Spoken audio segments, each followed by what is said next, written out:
आज दिग्विजयनाथ स्नातकोत्तर महाविद्यालय के रक्षा अध्ययन विभाग द्वारा निवर्तमान प्राचार्य और विभागाध्यक्ष डॉक्टर शैलेंद्र प्रताप सिंह जी का विदाई समारोह का आयोजन किया गया, जिसमें विशिष्ट अतिथि के रूप में पूर्व विभागाध्यक्ष डॉक्टर श्री भगवान सिंह जी कार्यक्रम की अध्यक्षता कर रही हैं।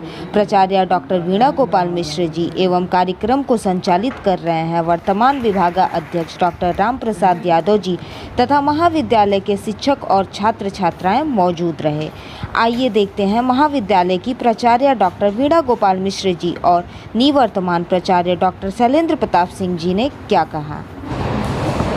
30 जून को अपराह्न मैंने दिग्विजयनाथ स्नातकोत्तर महाविद्यालय के प्राचार्य के रूप में कार्यभार ग्रहण किया है और व्यवहार में 1 जुलाई से मैं अपने कार्यालय में बैठी। महाविद्यालय को लेकर बहुत सी योजनाएं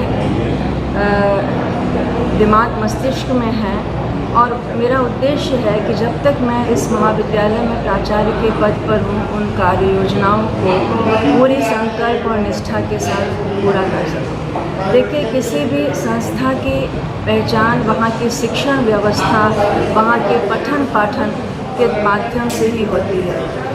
आज 21वीं सदी का भारत है, राष्ट्र की प्राथमिकताएं बदल गई हैं और वर्तमान सरकार ने अभी नई शिक्षा नीति लागू की है। नई शिक्षा नीति के अंतर्गत जो भी निर्धारित पाठ्यक्रम है, उस पाठ्यक्रम के अनुसार महाविद्यालय में पठन पाठन को संचालित करना किसी भी उच्च शिक्षण संस्थान के लिए एक बहुत बड़ी चुनौती है।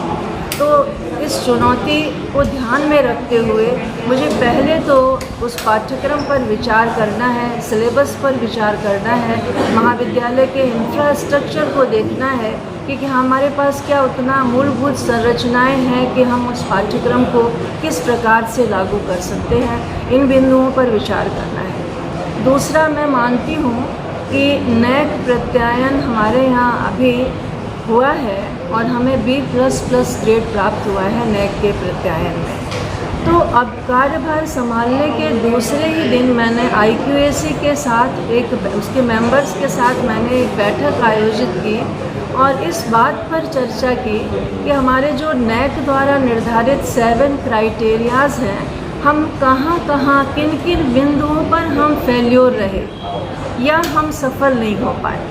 तो जहाँ जिन पॉइंट्स पर हमारी कमियां रह गई, हम असफल हो गए, मैंने उन पॉइंट्स को नोटिस किया और उन बिंदुओं पर विचार किया सदस्यों के साथ बैठकर कि हम किस प्रकार से इस दिशा में बेहतर कर सकते हैं।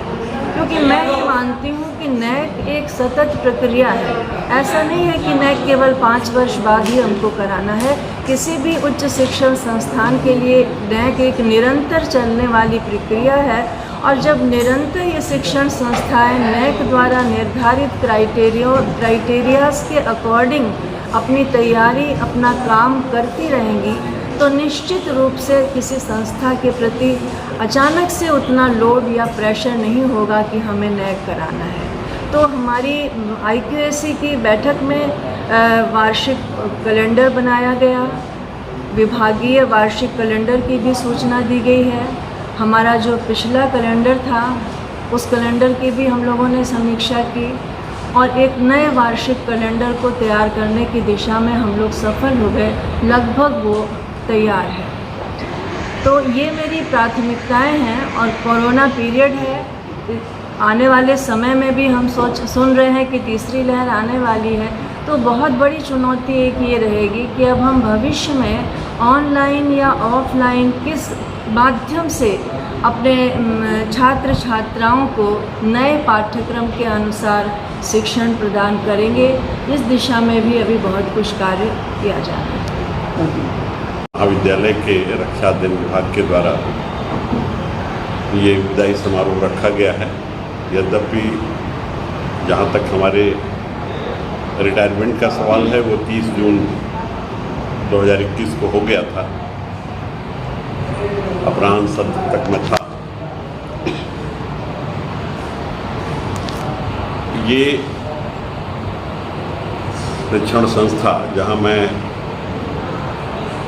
18 जुलाई 18 दिसंबर 1982 से सेवारत रहा और कई दायित्व भी अलग से मिले, यहाँ तक कि महाविद्यालय के संस्था प्रमुखों के माध्यम से भी, और जो शिक्षा परिषद है, जो हमारी प्रबंध समिति है, उसके माध्यम से भी जो संस्थापक समारोह या पुण्यतिथि समारोह, इस प्रकार के कार्यों में भी हमको सहभागिता करने का अवसर मिला। अच्छा लगता है।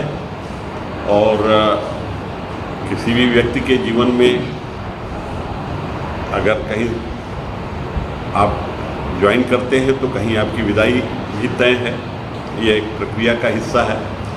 लेकिन मैं सीधा ये मानता हूँ कि जब हम नियुक्ति पत्र पाते हैं तो उसमें हमारे कुछ दायित्व निर्धारित होते हैं। उन दायित्वों के साथ जुड़ करके अपने सोच को आगे बढ़ाना, उस संस्था की सेवा करना या जो कार्य मिला है उसको करना। तो उसमें जो दायित्व हैं प्रशासनिक रूप से या संवैधानिक रूप से, उससे तो निवृत्ति हो जाती है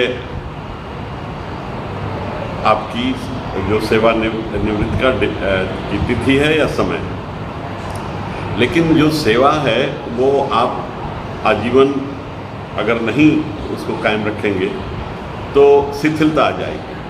तो मैं बहुत भाग्यशाली हूँ कि मुझे गोरक्षपीठ और महाराणा प्रताप शिक्षा परिषद से जुड़कर अभी कार्य करने का तमाम अवसर पूज्य महाराज जी के द्वारा, प्रबंध समिति के द्वारा प्राप्त हुआ है, और उसमें और भी बेहतर करने का और निरंतर इस महाविद्यालय से जुड़े रहने का हमने एक व्रत लिया है। अब ईश्वर हमें कामयाब करेगा। और मुझे लगता है कि अभी तक तो हमारी पहचान जो हमारे दायित्व थे उसके इर्द गिर्द घूम रहा था। अभी तक हमें बहुत कुछ बंद करके बहुत सीमाओं में कार्य करना पड़ता था, लेकिन अब जो एक व्यापकता आई है, अब उसमें कुछ और बेहतर इस समाज के लिए, अपने विद्यार्थियों के लिए, अपने पूर्वी उत्तर प्रदेश के जनमानस के लिए यदि कर पाता हूँ और करने का प्रयास करूँगा निश्चित ही। और उसमें एक जो बड़ा हिस्सा मेरा रहता है वो प्रारंभ से रहा है कि जोड़ते हुए लोगों को आगे बढ़ना, वो अब और मजबूती के साथ रहेगा। अभी तक तो महाविद्यालय में हमने जो इसके संचालित करने वाले कंपोनेंट हैं उनके साथ जुड़ करके मैंने काम किया। अन्य शिक्षण संस्थाओं के साथ भी महाविद्यालय को जोड़े रखा, लेकिन अब जो है समाज के बृहत्तर परिक्षेत्र में जोड़ने का लेकर के आगे चलने का और कुछ बेहतर और करने का अवसर मिला है। तो निश्चित रूप से मैं बहुत सौभाग्यशाली हूँ कि यह जो गोरक्षपीठ की अग्रणी संस्था है उच्च शिक्षा के क्षेत्र में, यहाँ सेवा का अवसर मिला। बहुत अच्छे प्राचार्यों के दिशा निर्देश में काम करने का मौका मिला। और अब तो बहुत से हमारे सीनियर्स नहीं हैं जिनके साथ बहुत कुछ सीखने का मौका मिला।